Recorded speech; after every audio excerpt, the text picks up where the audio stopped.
हाँ जी, नमस्कार, राधे राधे, हर हर महादेव। मैं आपका आचार्य देव। आज इस वीडियो पे चर्चा करेंगे। अभी गोचर में चार चार ग्रह एक घर में आ रहे हैं और भारतवर्ष की कुंडली में लग्न में ही चार ग्रहों की युति हो रही है। उसमें भी महत्वपूर्ण बात यह है कि सूर्य और शुक्र की युति हो रही है। तो कौन सा योग लगेगा? ग्रहण योग। यह ग्रहण योग क्या नकारात्मक फल देगा? साथ में ये जो चार ग्रह हैं, तो चार ग्रह का योग क्या मिलेगा भारतवर्ष की कुंडली पे और आपके लग्नानुसार? तो सबसे पहले महत्वपूर्ण है, हम भारतवर्ष की कुंडली पे बात करेंगे, क्योंकि अभी भारत कोरोना से संक्रमित है, कोरोना से पीड़ित है, भयावह स्थिति है। अब यहाँ पे लग्नेश की उपस्थिति लगन में अच्छा है, साथ में बुध की भी उपस्थिति बहुत अच्छा है। बुध किंचित समय के लिए राशि परिवर्तन करेंगे, जाएंगे मिथुन में, और इनका मिथुन में परिवर्तन देखें तो 26 मई से 3 जून तक। उसके बाद फिर वक्री होके आएंगे। क्या? कोई भी ग्रह जब वक्री होके आता है तो उसका प्रभाव बदल जाता है, इस बात को विशेष ध्यान रखिएगा। अब लगन में शुक्र बुध की युति बढ़िया है, सुंदर युति। वृषभ लगन में इससे अच्छी क्या युति हो सकती है? लग्नेश लगन में है, पंचमेश द्वितीयेश लगन में है, बहुत सुंदर युति। सूर्य चतुर्थेश सुख का स्वामी अपने से दशम में, बुधादित्य योग बनेगा, बहुत अच्छी युति है। लेकिन यहाँ पे एक ग्रह जो है सारा खेल बिगाड़ दे रहा है। वो कौन है? राहु। राहु बुध के साथ बैठने से जड़त्व दोष कर देगा, जड़ता ला देगा। शुक्र के साथ बैठने से अभोक्तृ योग प्रदान कर देगा, भोग नहीं करने देगा। राहु के साथ बैठने से ग्रहण लगा देगा। तो जो स्थितियां इतनी सुंदर दिखाई दे रही हैं, वास्तव में क्या इतनी सुंदर रहेंगी क्या?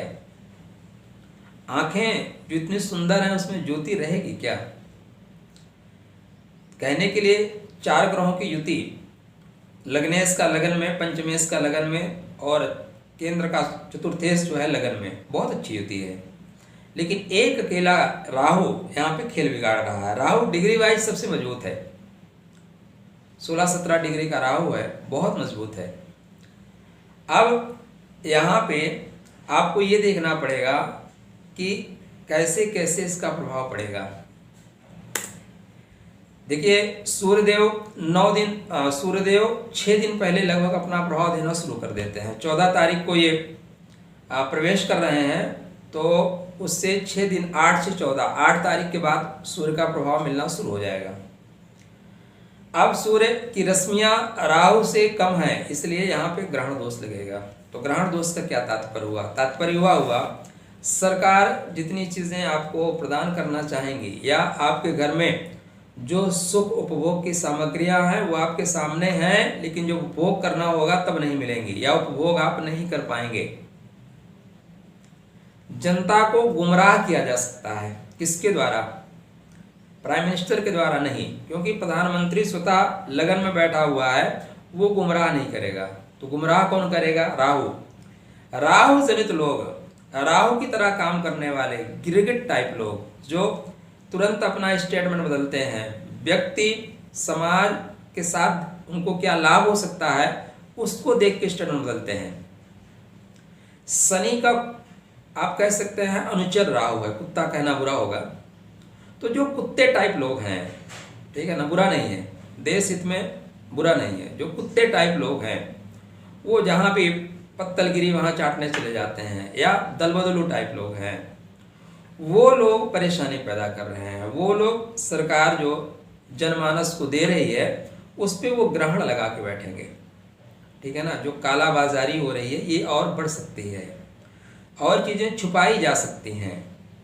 राहु क्या है? राहु धोखे का ग्रह है। तो जो राजनीति में धोखे देने में मास्टर है, ठीक है ना, जैसे आपके केजरीवाल, इन लोगों की थोड़ा सा बोलबाला बढ़ेगा।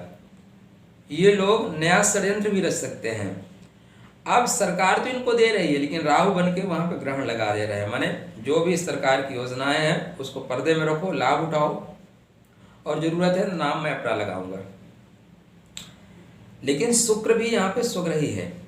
अब स्वग्रही शुक्र है और डिग्री वाइज देखें तो मजबूत डिग्री में है, तो वो भी ऐसा नहीं है कि सब कुछ इन्हीं के अनुसार चलेगा, वो भी अपने अनुसार चलाएगा, बुध का सहयोग लेके, सूर्य का सहयोग लेके। लेकिन यह समय जो ग्रहण योग में आ रहा है, कोई नई बीमारी की ओर बात कर रहा है। और अभी आप 1-2 दिन से न्यूज़ देखें तो कोई ब्लैक फंगस करके कुछ बीमारी आ रही है। तो यह ग्रहण योग में अब फंगस क्या है, बैक्टीरिया क्या है, राहु जो है बैक्टीरिया पैदा करता है, राहु सड़न देता है।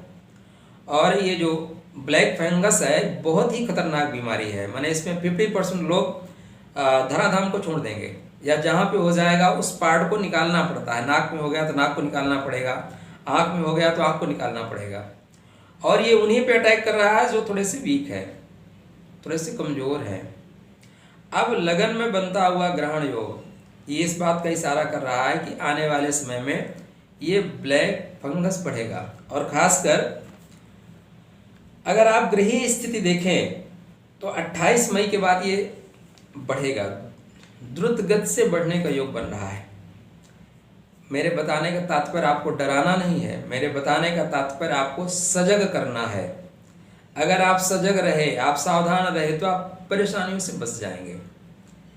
ऐसा मैं क्यों कह रहा हूँ, उसके कारण मैं आपको बता दे रहा हूँ। ऐसा कहने के पीछे कारण क्या है, देखिए यहाँ तक अभी जैसे सूर्य राहु की युति हुई, ये बैक्टीरिया फैलना शुरू हो गया, वायरस फैलना शुरू हो गया।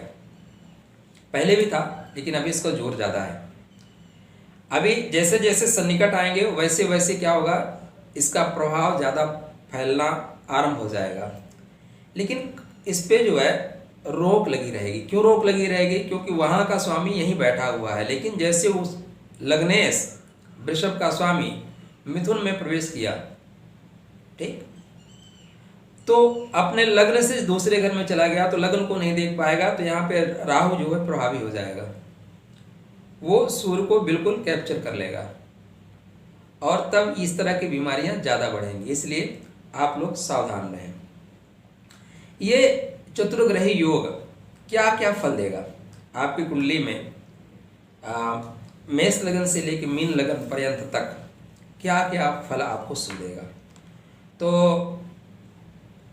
ग्रहण लग रहा है सूर्य पे, बुध के साथ क्या हो रहा है, अब यहाँ पे बुध हैंग हो जा रहा है, जड़त्व दोष बनेगा।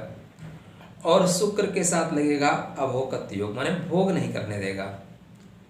ये 3 मुख्य बिंदुओं को लेके इस बात पे आगे आप चर्चा में शामिल जो हो रहे हैं, चर्चा देख रहे हैं, तो उसको 3 बातों को ध्यान में रखिएगा। राहु सूर्य के साथ बैठने से ग्रहण लगा देगा, बुध के साथ बैठने से अभोक्तृ योग लगा देगा, शुक्र के साथ बैठने से अभोक्तृ योग लगाएगा, बुध के साथ बैठने से जड़त्व दोष बना देगा। अच्छा, एक ही ग्रह 3 पे प्रभावी हो रहा है ना। आप कह सकते हैं यहाँ पे सूर्य तो अस्त कर सकता है, बुध शुक्र की युति अस्त कर सकता है। जो खराब चीज़ें होती है ना बहुत तेजी से फैलती हैं। जैसे आप कितने भी सुगंधित आइटम रखे रहें, थोड़ा सा ले जाके हींग डाल दीजिए, पूरा वातावरण हींग में हो जाएगा, ठीक है ना। आप कितना इलायची फिलायची खा के बैठे रहें, 10 लोग सेंट पेंट मार के रखें, एक भक्त मदिरा पान करके आएगा और पूरे वातावरण को कैप्चर कर लेगा। तो राहु ऐसा ही है, सबको कैप्चर कर लेता है, ठीक है ना। इसलिए ये जो चतुर्ग्रही योग है वह आपके लिए कहाँ शुभदायक है, कहाँ अशुभदायक है, इसको भी जानना आपके लिए आवश्यक है। तो